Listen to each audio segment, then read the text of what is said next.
À mes côtés, maintenant, Christophe Miette et Bruno Frediani. Bonsoir. Bonsoir. Christophe Miette, vous êtes chargé de mission police judiciaire au syndicat des cadres de la sécurité intérieure. Et Bruno Frediani, on vous connaît, vous êtes un de nos journalistes qui a suivi de près ces attentats. Christophe Miette, tout d'abord, une première question pour vous. On vient de voir le profil de Mohamed Merah. Je vais peut-être être un peu direct dans ma question, mais est-ce qu'il y a eu un raté dans son appréhension ? On ne peut pas dire qu'il y ait eu un raté, il y a eu une grande surprise. Ça faisait depuis 1995 et l'attentat de Saint-Michel que le territoire français et la France n'avaient pas connu de tel attentat sur le sol français. Après un premier acte au niveau du 11 mars, une enquête a été diligentée par les services de police judiciaire français, notamment toulousains, et petit à petit, on a décortiqué avec les différentes scènes qui se sont produites. L'enquête a été résolue en 10 jours. Mais là, c'est l'enquête sur Mohamed Merah, mais sur le profil de Mohamed Merah, sur le fait que des services parisiens aient souhaité le recruter, par exemple. Là, il faudra demander aux personnes intéressées, à savoir les services de renseignement. Il est vrai, il s'est dit que certaines personnes voulaient le recruter comme personne pour pouvoir renseigner sur le djihadisme et notamment sur les différentes filières. Des ratés, il y en a eu certainement, sinon on ne serait pas arrivé là. Est-ce que c'était des profils sous-estimés par les services en 2012 ? Je pense très certainement que les profils étaient sous-estimés du fait que la France n'avait pas connu de tel attentat et de telle vague meurtrière depuis 1995. Donc oui, ça a été sous-estimé. On n'a peut-être pas pris à sa juste valeur la montée de l'islam radical en France. Et quelles leçons alors vous en avez tirées aujourd'hui ? Qu'est-ce qui a changé depuis en 10 ans ? Une meilleure préparation, davantage de moyens sur le renseignement, un véritable réseau tant cyber sur de la cybercriminalité ou sur le terrain de la part des agents de renseignement et une meilleure collaboration entre les différentes directions de la police. Merci Christophe Miette. Bruno, vous avez couvert la tuerie de Montauban le 15 mars 2012. La première hypothèse à ce moment-là n'est pas celle d'un acte terroriste. Oui, absolument. Il faut tout d'abord se replacer dans le contexte de l'époque. On est en pleine campagne présidentielle à tout juste un mois du premier tour et tout de suite les projecteurs sont braqués sur l'hypothèse de l'extrême droite à la façon d'un Andrés Breivik qui avait sévi un an plus tôt en Norvège. C'est l'hypothèse avancée par la Direction nationale des renseignements, une hypothèse qui, soit dit en passant, arrange à l'époque le pouvoir en place. On se souvient que Nicolas Sarkozy avait tout intérêt à prendre des voix au Front National. Puis 19 mars, c'est l'attaque de l'école juive. Et là encore, la direction des renseignements privilégie l'hypothèse de l'extrême droite, mais elle se heurte aux renseignements locaux, renseignements toulousains, qui depuis 8 jours déjà insistent sur l'hypothèse de la piste djihadiste. Et il faudra finalement attendre le témoignage d'un garagiste lié au scooter pour enfin identifier Merah. Un homme connu ? Oui, un homme très connu, on l'a dit, identifié dès 2006. Imaginez, 6 ans avant, dans une note des renseignements généraux, les agents toulousains avaient même demandé la judiciarisation de Merah à l'époque de son retour du Pakistan, qui était l'école armée du djihadisme. Un an avant les attentats, ils considéraient qu'il y avait déjà de quoi le poursuivre et le condamner, mais demande refusée à l'époque par le parquet national antiterroriste à Paris. Un an plus tard, on sait qu'il passera à l'acte au nom d'Al-Qaïda qui revendiquera les attentats de Toulouse et Montauban. Merci Bruno. Et longtemps, effectivement, Mohamed Merah a été présenté comme un loup solitaire. Il faudra 2 procès devant la Cour spéciale des assises à Paris pour que des complicités soient reconnues. Christophe Nédart.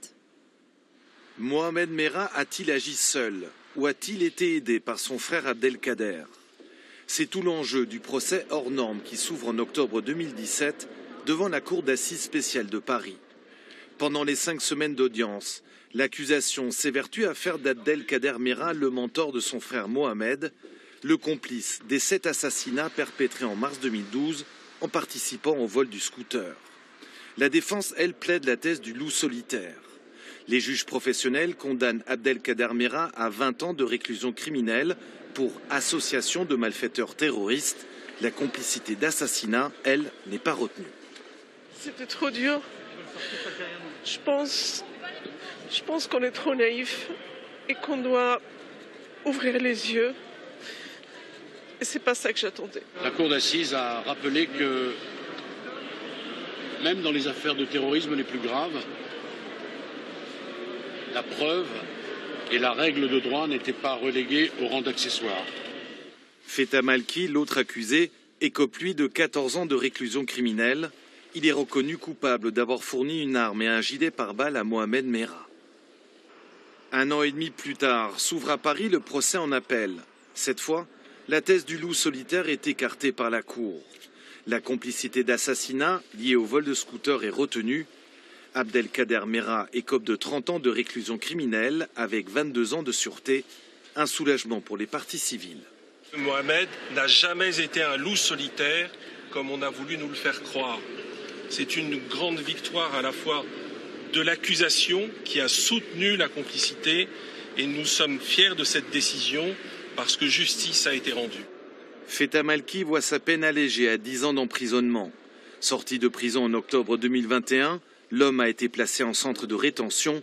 Une procédure d'expulsion est en cours. Abdelkader Merah est libérable à partir de 2034. Bruno Frediani, où en est cette nébuleuse Merah aujourd'hui? Bien, les frères Klein qui s'étaient radicalisés à Toulouse, la voie des attentats de Paris, sont tous deux morts en Syrie, les suites d'une offensive de la coalition internationale. Mort en Syrie, aussi Sabri Essid, fils d'un compagnon de la mère de Merah, demi-frère de Merah, on va dire. Et quant à Olivier Corel, considéré comme l'idéologue, eh bien, il n'a jamais été inquiété, jamais été poursuivi, faute de charges suffisantes. Il coule des jours tranquilles à l'âge de 77 ans à Artigat, en Ariège. Christophe Miette, c'est un sujet brûlant. Plusieurs djihadistes vont ou sont sortis de prison. Oui, tout à fait. C'est un sujet préoccupant. Les services de renseignement les suivent tant bien que peu. Comment ils sont surveillés? Ça, c'est tout le travail du renseignement. Ils sont suivis. Certains sont suivis, certains plus précisément que d'autres, en fonction de leur degré de dangerosité. Mais ces personnes sont suivies, tout à fait. Est-ce qu'un attentat de cette ampleur serait aujourd'hui possible à Toulouse ou à Montauban ou dans notre région? Toujours, tout est possible. Un attentat peut se produire n'importe où en France, sur le sol, sur Toulouse ou comme ailleurs, comme dans d'autres régions ou dans d'autres grandes villes. On l'a vu ces dernières années. Après, le degré d'attentat, des attentats préparés, financés par des puissances extérieures, oui, bien qu'à l'heure actuelle, peu probable ou moindre par rapport à des attentats que je qualifierais de low cost, avec peu de moyens. On a vu des attentats comme à Nice ou comme dernièrement avec Samuel Paty. Avec peu de moyens, on peut produire des attentats. Un individu seul, isolé.